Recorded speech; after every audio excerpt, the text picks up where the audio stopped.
Pag-asa na raw ang dapat manguna sa pagrekomenda ng class suspension kapag sobrang init ayon sa isang mambabatas. Ang sagot ng Pag-asa sa report ni Rafi Tima. Ang lokal na pamahalaan ng Malabon, Quezon City at Pasig, naglabas na ng kani-kanilang guidelines para sa pagsususpindi ng klase kapag matindi ang init. Tingin ni Congressman Eric Martinez ng Valenzuela, ito na ang new normal dahil sa global warming na epekto ng climate change.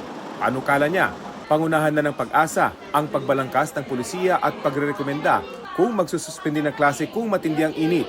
Bukas dito ang Pag-asa pero baka hindi raw nila kayang magbigay ng eksaktong datos sa bawat bayan at syudad sa buong bansa. Limited ang stations ni Pag-asa.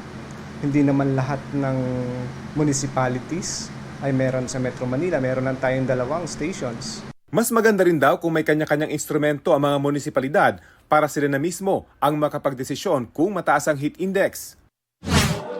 Para naman kay Senador Sherwin Gatchalian, Chairman ng Senate Committee on Basic Education, hindi na dapat pilitin ng mga prinsipal na pumasok ang mga bata, lalo kapag nasa 40 degrees Celsius ang heat index.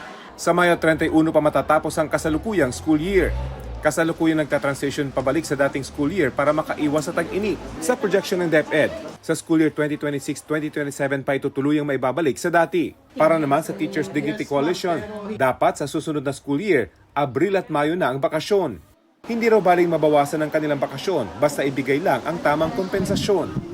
Ang DepEd, ipinauubaya sa pamuna ng paaralan ang pagdedesisyon kung magsususpindi ng in-person classes sa gitna ng matinding init. Rafi Tima nagbabalita para sa GMA Integrated News. Mga kapuso, alamin ang State of the Nation. Mag-subscribe sa GMA Integrated News sa YouTube. Sa ating mga kapuso abroad, samahan niyo kami sa GMA Pinoy TV at sa www.gmanews.tv.